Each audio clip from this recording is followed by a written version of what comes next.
인생에서 먹는 것은 참으로 중요합니다. 음식은 우리의 생존을 위해서도 필요하지만 관계성을 강화시키는 데도 매우 중요한 역할을 합니다. 서로 만나서 식탁의 음식을 나눔으로 마음도 일려지게 되고 서로에 대한 신뢰도 쌓여지게 되는 것입니다. 이런 의미에서 식탁은 단순히 밥을 먹는 장소라기보다는 마음을 나누고 정을 나누는 장소라고 할 수 있습니다. 이런 측면에서 식탁이 건강하면 관계성이 건강해집니다. 식탁이 건강할 때 삶의 질도 아름다워지고 열매도 아름답게 되는 것입니다. 2016년도에 한국에서 발간된 책 중에 발자크의 식탁이라고 하는 책이 있습니다. 이 책은 앙카 몰스타인이라는 분이 쓴 책인데요, 19세기 프랑스 작가인 발자크의 생애와 예술 작품을 다룬 책입니다. 이 발자크라는 사람은 프랑스 혁명이 일어나고 나폴레옹 시대가 열렸을 때 활동했던 작가입니다.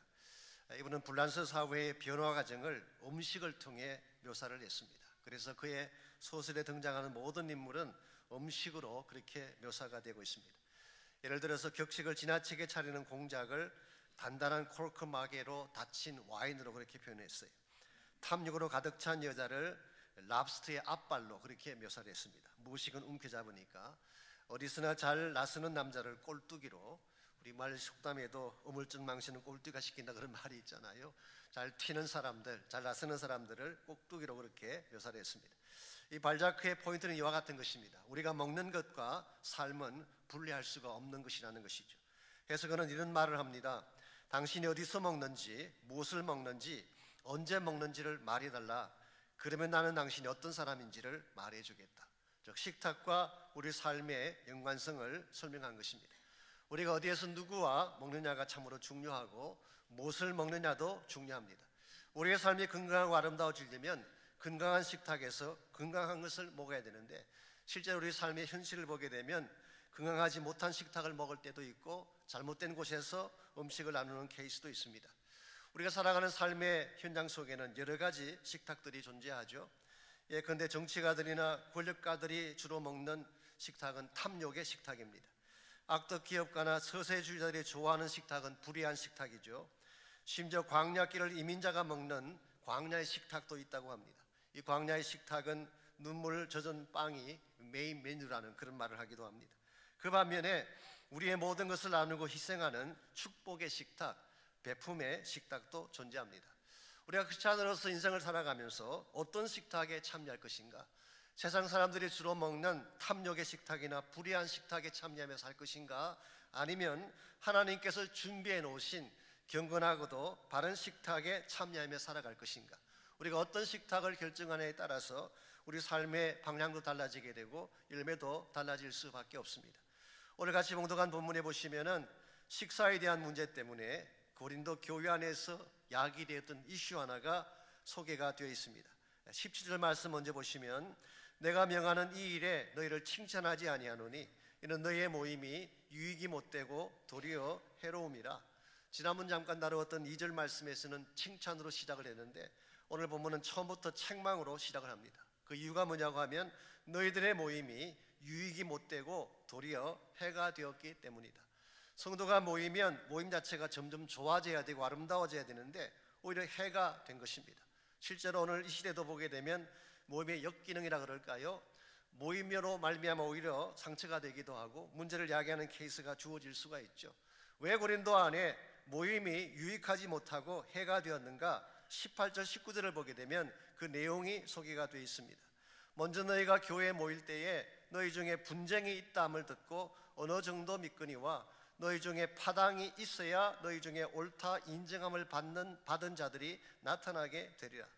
즉 그 성도들 가운데에 분쟁이 있었어요. 나누어짐이 있었습니다. 그런데 19절은 조금 잘못 읽으면 오해할 수 있는 부분이 있습니다. 너희 중에 파당이 있어야 너희 중에 옳다 인정을 받는 자들이 나타난다. 이 말을 오해한 나머지 사도 바울이 파당을 옳다고 말한다 그렇게 해석하면 잘못된 것입니다. 오늘 이 말씀의 뜻은 자기 파당에 속해야지 옳다 인정함을 해주는 편당의 논리를 말하는 것입니다. 요즘식으로 표현하자면 진영의 논리라고 하죠. 선악에 대한 객관적인 인식이 없이 우리 편이면 무조건 옳다고 인정해주는 이와 같은 진영의 논리가 고린도 교회 안에 있었던 것 같습니다. 그렇다면 왜 고린도 교회 안에 이와 같은 편당이 생기고 자기의 편만 옳다고 하는 이와 같은 나쁜 현상이 일어나는 것일까요? 20절과 21절을 보게 되면 고린도 교회 안에서 먹었던 두 가지 종류의 식사 때문인 것을 알 수가 있습니다. 먼저 20절, 그런즉 너희가 함께 모여서 주의 만찬을 먹을 수 없으니 이는 먹을 때에 각각 자기의 만찬을 먼저 갖다 먹으므로 어떤 사람은 실랑하고 어떤 사람은 취하기 때문이라고 했습니다. 고린도 교회 안에는 두 가지 종류의 만찬이 있었어요. 첫 번째가 주의 만찬이라고 부르는 것, 로즈 서퍼. 이것은 예수님께서 직접 제정해 주신 거룩한 만찬이죠.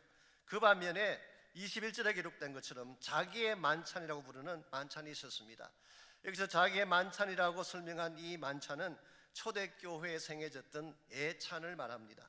영어로 표현하면 love feast, 사랑의 애찬 혹은 아가페라고 부르는 그런 식사가 초대교회에 있었습니다.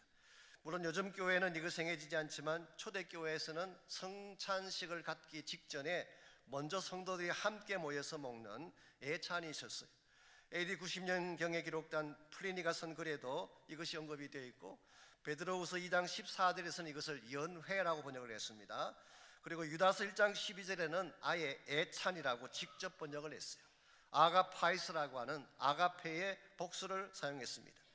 이 주의 만찬과 함께 그들은 만찬을 하기 직전에, 주님의 만찬에 참여하기 전에 먼저 각자 집에서 준비해온 음식을 가지고 나누어 먹었는데, 이것을 사랑을 나누는 애찬이다 그래서 라브 피스트 혹은 아가페라고 부른 것입니다. 이것 자체는 문제가 아닙니다. 원래 이것은 아름다운 목적으로 시작된 것입니다. 그런데 나중에 이슈가 된 것은 돈 있는 사람들과 가난한 성도들 때문이에요. 예를 들어서 돈이 많은 부자들은 이 음식을 먹을 때에 화려하고 기름진 음식을 가져다가 마음껏 먹습니다. 그 반면에 교회 안에 가난한 성도들은 초라한 음식을 가져오든지 때에 따라서는 음식을 가져오지 못하는 사람들도 있었습니다. 이렇게 하다 보니까 어떤 사람은 너무 배가 부르고 어떤 사람은 시장에서 굶주리는 현상이 교회 안에 일어난 것입니다. 더구나 21절 말씀에 하면은 부자들 중에는 고기와 술을 가져와서 마음껏 먹고 취하는 현상까지 등장하게 되었습니다.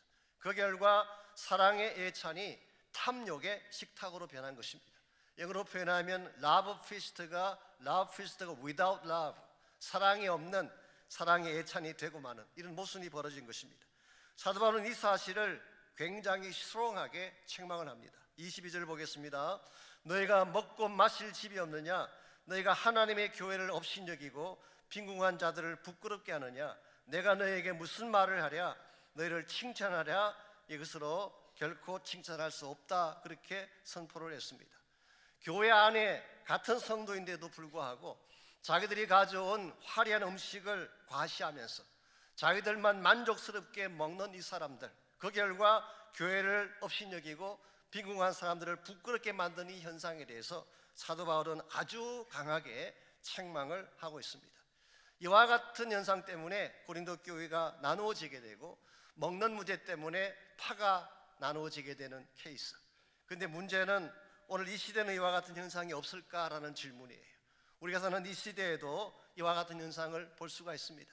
어떤 사람은 좋은 식탁에 앉아서 잘 먹는 사람이 있는가 하면 어떤 사람은 잘 먹지 못하는 케이스가 있어요. 하나님을 믿고 예수를 따른다고 말하면서도 탐욕의 식탁에 젖어서 자기 배만 부르게 하고 자기만 잘 먹고 잘 살겠다고 하는 사람들이 얼마든지 발견되어질 수가 있습니다. 하나님 이와 같은 식탁을 기뻐하지 않는다고 말씀하세요. 나만을 위해 먹는 식사, 나의 만족만을 추구하는 식사, 나만 기쁘게 하는 이런 식탁을 하나님은 결코 칭찬할 수 없다고 말씀하십니다. 그러면서 하나님이 여러분과 저에게 소개하는 진짜 참여해야 될 거룩한 식탁이 있어요. 그 식탁을 오늘 성경은 로즈 서퍼, 주님의 만찬이라고 부르고 있습니다. 오늘 우리가 예수를 믿고 주님을 따르는 자가 된 이후에 세상 사람들이 제공해주는 탐욕의 식탁을 추구할 것이냐, 아니면 예수님께서 직접 제정해 주신 거룩한 만찬인 주의 만찬에 참여할 것인가. 여러분이 어떠한 식탁에 참여하느냐에 따라서 여러분 삶의 내용과 열매가 달라질 수밖에 없습니다. 사실상 우리가 예수를 따른다고 말은 하지만 실제 우리 마음의 관심사는 세상이 차려놓은 탐욕의 식탁에 우리 마음이 갈 때가 참 많습니다. 왜냐하면 더 맛있게 보이고 화려하게 보이고 그것만 먹으면 만족과 행복이 주질이라고 생각하기 때문에, 마치 최초의 인간 아담과 하와가 선악과를 따먹을 때 그랬던 것처럼 하나님께서 금지시킨 과일임에도 불구하고 저것만 따먹으면 눈이 밝아지고 내 마음이 만족을 이루리라 생각을 하고 선악과를 따먹지 않았습니까? 그러나 여러분, 세상이 나에게 제공하는 탐욕의 식탁은 아무리 여러분이 많이 잡수시고 먹어도 그것으로 마음이 채워지지가 않습니다.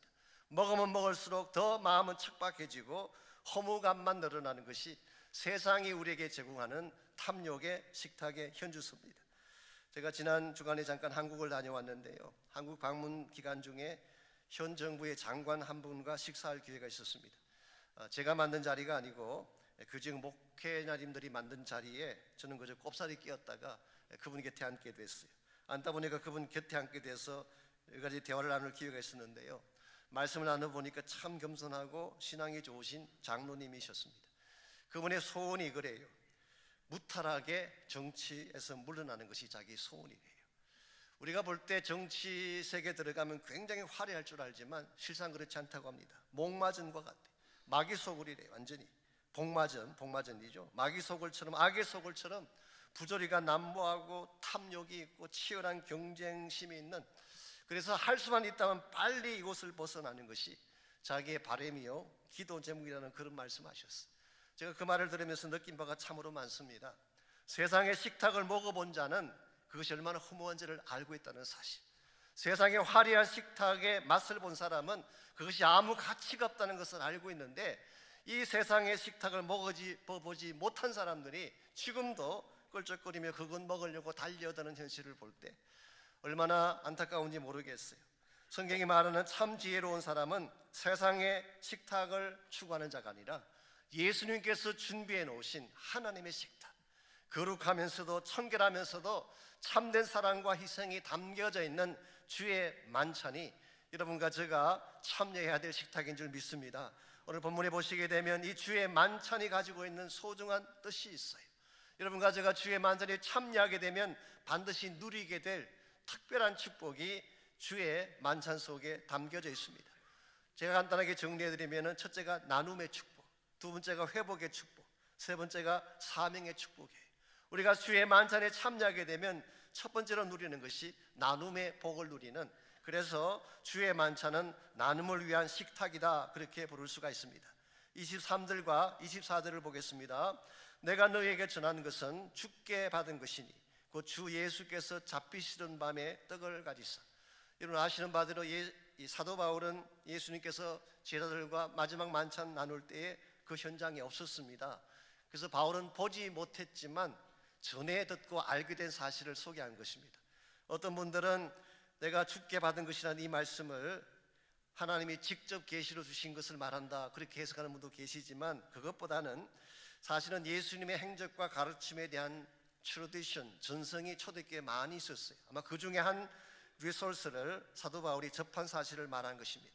그래서 본인이 직접 참석한 것은 아니지만 그 당시 정황을 정확하게 알고 있는 하나님의 말씀을 소개한 것입니다.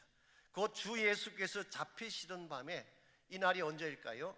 공관모금수에 하면은 목요일 밤이었습니다.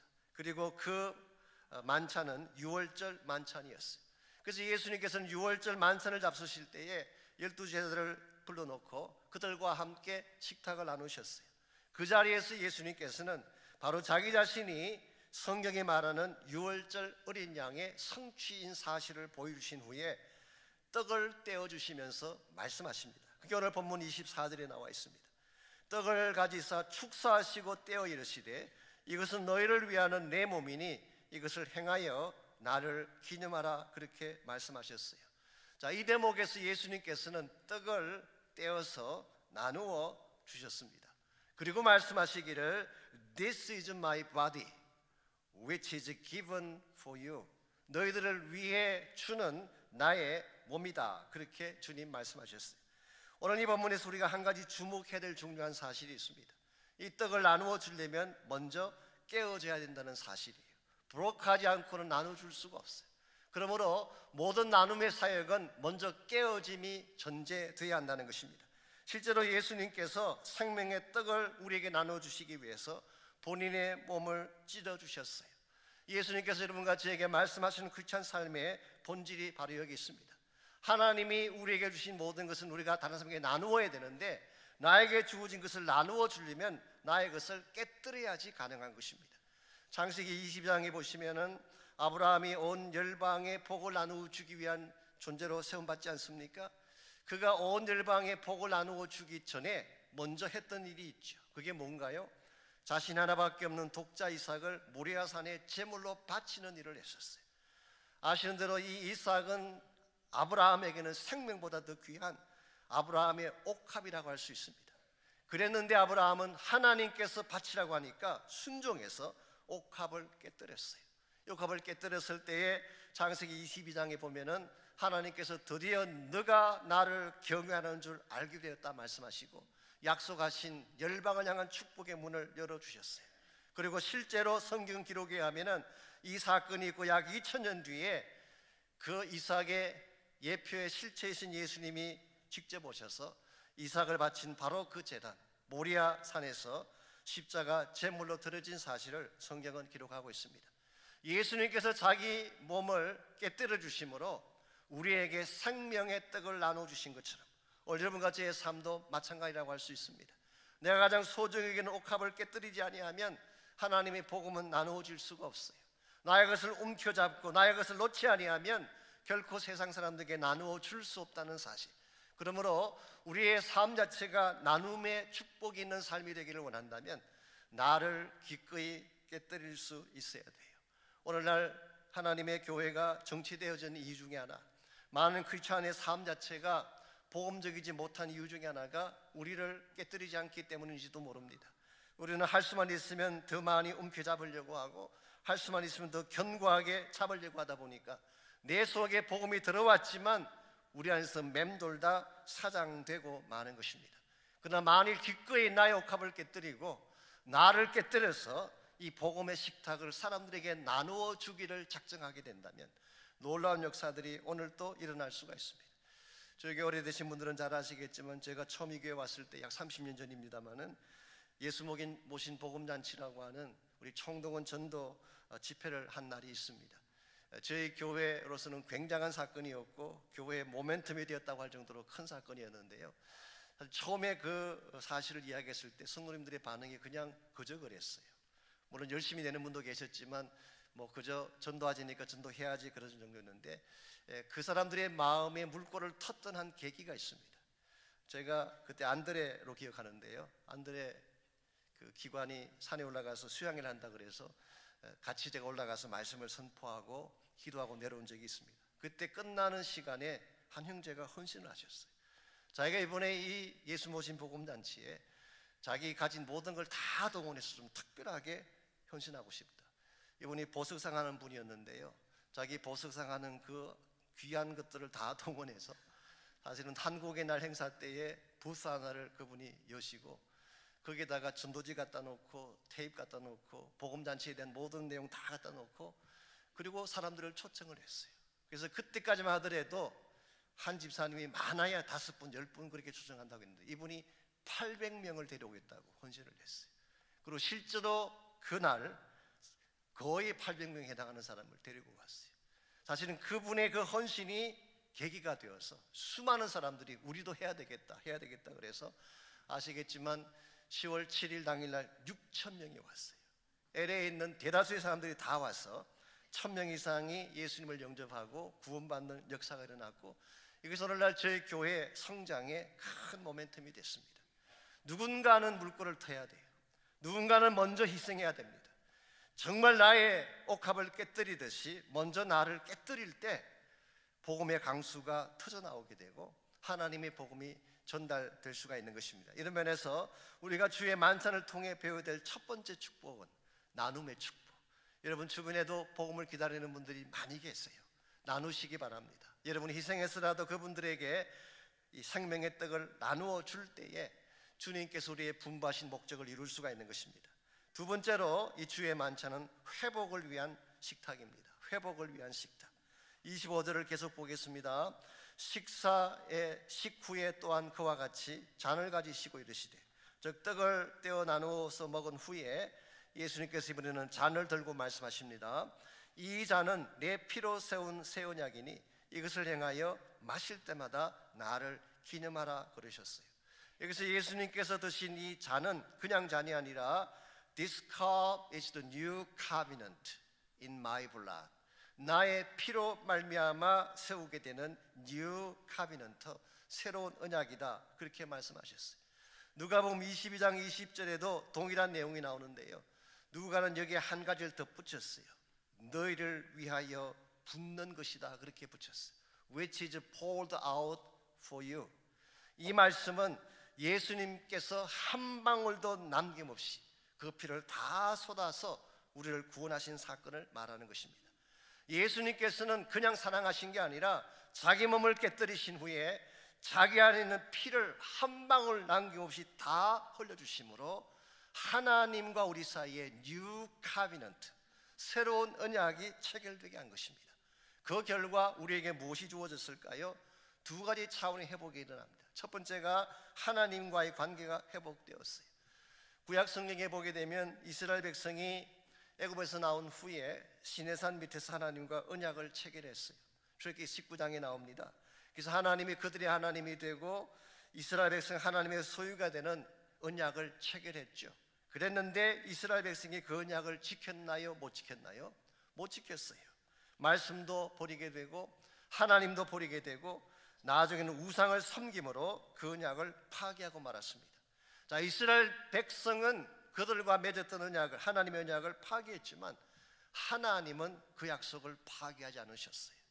그들이 불순종하고 그들이 하나님을 떠나갔지만 처음 약속하셨던 그 언약을 파기하지 않고 궁극적으로 예수 그리스도를 보내셔서 십자가에서 죽게 하심으로 하나님이 정말 이루기를 원하시는 언약을 이루어 주셨는데, 이 언약을 오늘 성경은 New Covenant, 예수님의 보혈로 말미암아 이루어지게 된 언약, 그 결과 하나님과 우리의 갈라진 관계가 회복이 됐어요. 그래서 우리가 하나님의 보좌 앞에 직접 나아갈 수 있는 특권을 갖게 된 것이죠.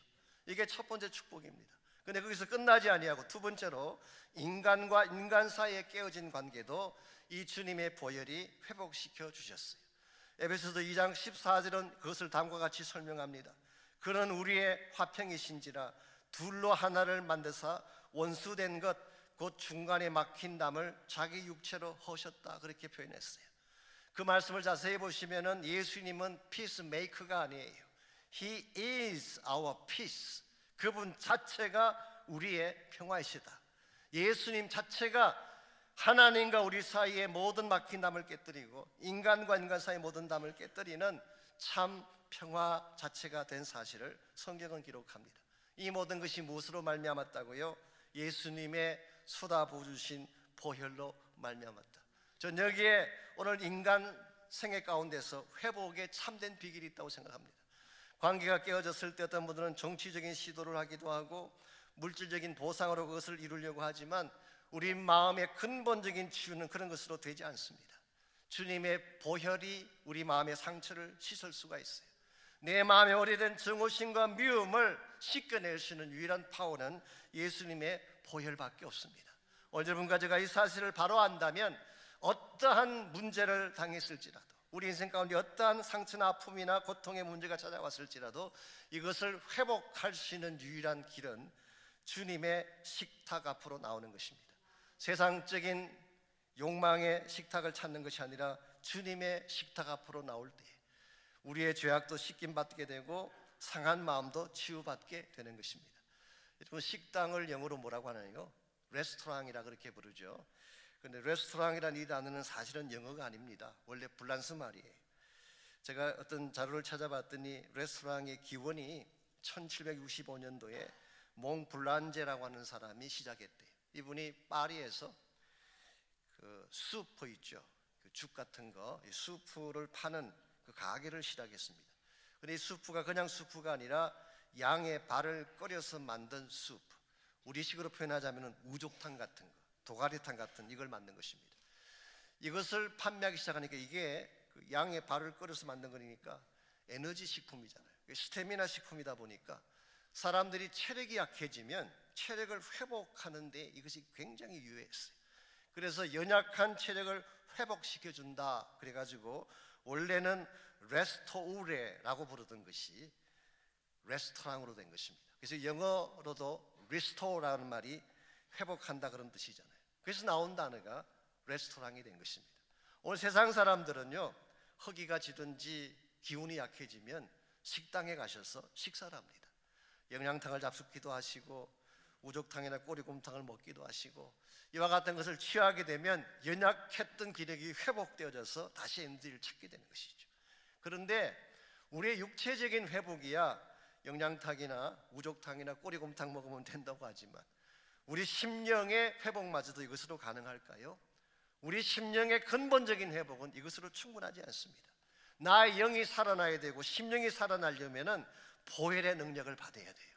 주의 십자가 앞에 나와서 보혈의 능력을 받고 언약의 말씀을 받아야지 죽은 영이 회복되고 살아나는 것입니다.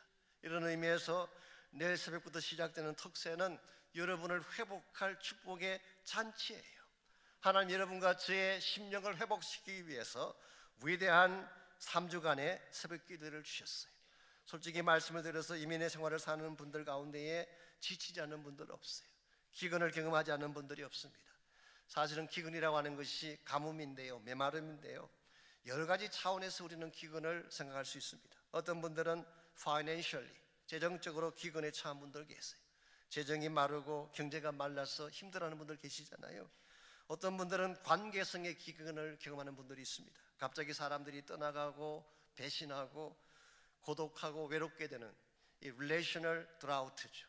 어떤 분들은 감정의 기근을 겪기도 합니다. emotional drought, 기쁨이 사라지고 마음이 말라져가는 이 감정의 drought. 심지어 어떤 분들은 영적인 기근, spiritual drought, 언제부턴가 말씀이 들리지 않습니다. 기도가 막힙니다. 영적으로 답답한 가운데 처해서 어찌할 바를 몰라 하는 영적인 기근을 경험하는 분도 계세요. 이와 같은 차원의 drought, 이와 같은 차원의 기근은 단순히 식당에 가셔서 스테미나 음식을 먹는다고 회복되는 거 아니에요. 하나님의 보좌 앞에 나와야 할 줄 믿습니다. 제단불을 붙잡고 기도할 때에 하나님의 하늘문을 여시고 생수를 쏟아부어 주셔야지 다운된 심령들이 회복되는 것입니다. 이런 의미에서 내일 새벽 여러분 놓치지 마십시오. 3주간의 새벽 기도는 저를 위한 시간이 아니에요. 교회를 돕기 위한 시간도 아닙니다. 여러분 한 분 한 분 자신을 위한 시간이에요. 하나님 여러분 한 분 한 분을 축복하기 위해 축제 식탁을 예배하시고 초청하신 자리예요. 놓치면 여러분은 그 복을 놓치는 것입니다. 그러나 나와서 기도하게 되면 하나님의 은혜를 누리게 될 거예요. 이런 면에서 우리는 나눔도 해야 되겠지만 이 주의 만찬에 참여함으로써 우리 심령의 회복도 경험할 수 있어야 됩니다. 그러나 여기서 끝나서는 안 됩니다. 마지막 세 번째로 필요한 것이 사명이에요. 그래서 이 주님의 만찬은 사명을 위한 식탁이다 그렇게 부를 수가 있습니다. 26절을 보겠습니다. 너희가 이 떡을 먹으며 이 잔을 마실 때마다 주의 죽으심을 그가 오실 때까지 전하는 것이다 그렇게 말씀하셨어요. 주의 만찬은 기념의 예식이죠. 그래서 do this in remembrance of me, 나를 기념하라 그렇게 주님 말씀하신 것이죠. 그러나 이 주의 만찬을 기념만으로 끝낸다면 저는 그 의미가 충분하지 않다고 생각합니다. 오늘 본문은 분명히 말하기를 이 떡을 먹고 이 잔을 마실 때마다 뭘 하라고 했어요? 주의 죽으심을, 예수 그리스도의 십자가 복음을 그가 다시 오실 때까지 전하는 것이라고 말씀하고 있습니다. 여기에 주의 만찬이 제시하는 우리의 사명이 있습니다. 우리는 그 만찬에 참여해서 하나님의 생명의 떡을 먹고 회복을 경험한 후에 이제는 주의 죽으심을 땅끝까지 전가하는 사명을 감당해야지 이 주의 만찬이 주의 만찬다워지게 되는 것입니다. 기록에 의하면 초대교회 성도들은요 이 주의 만찬을 모일 때마다 했어요. 요즘같이 절기마다 한다든가 1년에 두세 번 하는 것이 아니라 every Sunday, 그들은 매 주일 모일 때마다 예배 드릴 때마다 그들은 주의 만찬을 했어요. 자, 주의 만찬을 하면서 그의 떡을 먹고 잔을 마실 때마다 뭘 리마인드 했을까요? 아하, 우리의 사명이 복음 전거구나. 그는 에브리 선데이 그들은 이 떡을 먹고 이 잔을 마실 때마다 우리의 사명이 복음을 전하는 것이구나. 그래서 그들은 이 예식이 끝나면 밖으로 나가서 복음을 전파했습니다. 오늘 이 시대에 하나님의 교회가 이것을 회복해야 된다고 저는 생각합니다. 오늘 많은 교회들이 앉아서 먹고 마시는 것으로 끝나려고 하는데요, 그것만으로 충분하지 않습니다. 하나님 우리에게 주시는 생명의 떡도 먹어야 되죠. 그리고 보일러 말미암은 회복도 경험해야 되지만 그것만으로 충분하지 않아요. 먹고 마신 후에는 나가서 복음을 전해야지. 그래야 교회가 교회다워지고 크리스찬 삶이 바르게 되는 것입니다. 전 여기에 현대교회가 반드시 회복해야 될 사명이 있고 교회 존재의 근본 이유가 있지 않나 생각합니다. 사실 오늘 많은 교회들이 규모는 큰데 소모적일 때가 많이 있어요. 오늘 많은 그리스도인들이 가진 것은 참 많은데 복음에 서지 아니하고 낭비하는 케이스를 흔히 볼 수가 있습니다. 하나님 여러분과 제게 주신 인생이나 하나님이 세우신 이 교회는 소모하라고 주신 거 아니에요. 복음 위에 쓰임받으라고 주신 것입니다. 이 사명을 바르게 감당해야지 교회가 교회다워지고 하나님의 복음이 회복이 일어나는 것입니다. 제가 어저께 한국으로 돌아오기 위해 공항으로 나가면서 그 공항으로 가기 직전에 양화진이라고 하는 곳을 들려가서 왔습니다. 아시겠지만 양화진 옆에는 절두산이라고 하는 산이 있죠. 가보신 분들은 아실 것입니다. 원래 이 산의 이름이 잠두봉이라는 산인데 이름을 바꾸었어요. 절두산이라고. 그 뜻이 뭘까요? 목을 자른 산이다. 실제로 대원군이 예수 믿는 사람들을 하루에 500명씩 목을 쳤다는 장소.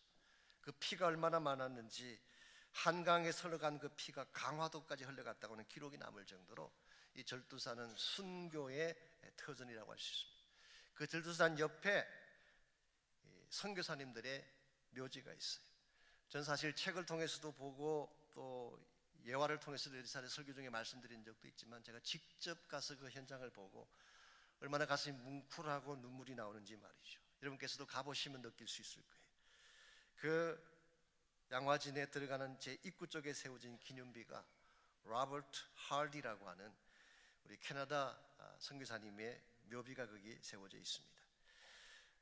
이분은 25세 젊은 나이에 한국에 들어와서 의과대학을 졸업하고 한국에 들어와서 한국인을 위해 사역하다가 한국인을 위해 살다 가신 분이 바로 로버트 할디라는 분입니다. 그분의 바로 옆에 보면은 조그마한 비석이 2개가 있어요. 안내하는 분이 설명해 주셨습니다. 그분의 딸의 비석이래요.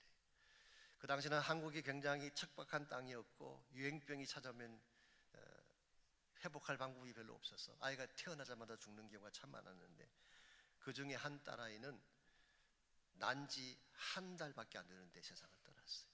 1893년 10월 19일 태어나서 11월 23일 세상을 떠난 것으로 돼 있었어요. 어린아이들의 묘지가 많았어요. 그만큼 그 당시 선교사님들은 자기 가족을 희생하고 자기 삶을 희생하고 한국의 복음을 위해 헌신하셨어요. 이 하디 선교사님은 사실은 처음에는 실패했다고 합니다. 복음을 전했지만 한국인들이 듣지 아니하고 서양인으로 기피했기 때문에 전도를 이루어지지 않고 열매도 별로 없는, 본인 스스로가 실패한 선교사로 생각을 하고 강원도 지방으로 내려갔는데 어느 날 누가복음 11장 13절을 읽는 중에 하나님께서 강한 감동을 주셨어요. 너희가 악할지라도 좋은 것을 자식에게 줄 줄 알거든 하물며 너희 하늘 아버지께서 구하는 자에게 성령을 주시지 않겠느냐. 이 말씀을 읽는 순간 그의 마음속에 깊은 깨달음이 왔어요. 아하, 내 선교 실패의 원인은 조선 사람들에게 있는 것이 아니라 나 자신에게 있는 것이구나. 나의 마음속에 처리해야 될 찌꺼기 죄악들이 많은데 이 죄악들을 처리하리 아니한 채 복음만 전하려고 했기 때문에 복음의 문이 막힌 것이 아닌가. 그래서 이분이 그때부터 회개하고 자복하는 기도를 시작했어요. 하나님 앞에 전심을 다해 자기의 모든 허물과 죄들을 자백하며 기도할 때에 주변에 있던 다른 동료 선교사들이 함께 모여서 기도하기 시작을 했고 이것이 1903년도에 원산에서 일어난 대부흥 운동입니다. 그리고 그것이 도화선이 되어서 1907년도에 평양의 대부흥 운동이 일어났고, 우리가 잘 아는 바처럼 그것이 우리 한국 교회가 오늘까지 오게 된 계기가 된 것입니다. 후대에 누군가는 하디를 다음과 같이 평가를 했습니다. 종달새는 자신의 소리가 봄을 알리는 선포인 줄 모른 채 노래한다. 하디가 그랬다. 자신의 기도가 성령운동, 영적 대각성의 시작인 줄도 모르고 부르짖었지만 그의 기도가 대한민국의 봄을 알리는 종달새가 되었다. 그렇게 기록을 했어요. 사랑하는 지자매 여러분, 우리 모두는 이와 같은 선교사님들의 빚진 자들이에요. 그분들이 흘린 순교의 피와 기도의 불길 때문에 한국교회가 다시 부흥되고 살아난 것입니다. 그들의 그와 같은 헌신 때문에 한국교회가 오늘날의 한국교회가 되었다고 한다면 이제 한국교회가 뭘 해야 될까요? 그들 때문에 복음의 꽃이 피고 그들 때문에 부흥하게 된 한국교회가 이제는 좀 잘 먹고 살게 되었다고 부흥의 문을 닫고 우리끼리 먹고 잘 살기 위한 경쟁만 벌이게 된다면 언젠가 천국 갔을 때 무슨 낯으로 그분들을 배울 수가 있겠어요? 이런 측면에서 우리 모두가 다시 한번 각성해야 됩니다. 우리에게 주어진 복음이 그냥 주어진 게 아니에요. 누군가가 흘린 순교의 피 때문에, 누군가가 희생한 희생의 땀 때문에, 그들이 땀 흘려 회개하며 부르짖었던 기도 때문에 오늘 한국교회까지 오게 된 사실을 기억하고 이 시대에 여러분과 저도 새벽을 깨우는 종달새가 되고 우리 민족을 깨우고 복음을 깨우는 주의 백성들이 다 되어서 다시 한번 복음이 시작될 수 있도록 헌신해야 됩니다. 하나님은 여러분과 저의 앞에 세상의 식탁이 아닌 그리스도의 식탁을 준비하시고 오늘도 우리를 초청하고 계십니다. 어떤 사람들은 지금도 세상의 탐욕의 식탁에 젖어서 그것을 쫓아가는 분들이 계실지 모르지만 참 예수님의 사랑을 알고 주님의 비전을 아는 사람은 세상 식탁 쫓아가지 않습니다. 힘들지만 어렵지만 예수 그리스도의 식탁을 붙잡고 그 십자가 사랑과 은혜와 복음의 능력을 가슴에 안고 하나님의 나라를 위해서 헌신하며 사는 것입니다. 내일 아침부터 특별 새벽 기도가 시작됩니다. 우리의 힘만으로 감당하지 못할 수많은 일들이 있는데 여러분 어떻게 그 모든 문제를 감당할 수 있겠어요? 우리의 능력으로 되지 않는 것 하나님 앞에 기도하게 되면 하나님께서 은혜를 베풀어 주십니다. 회복도 주시고 새로운 생수도 부어주시고 나의 말랐던 심령이 다시 한번 새로워질 수 있도록 은혜를 베풀어 주실 거예요. 그러므로 여러분 모두가 주의 보좌 앞에 나오셔서 제단 뿔을 부여잡고 기도하시기 바랍니다.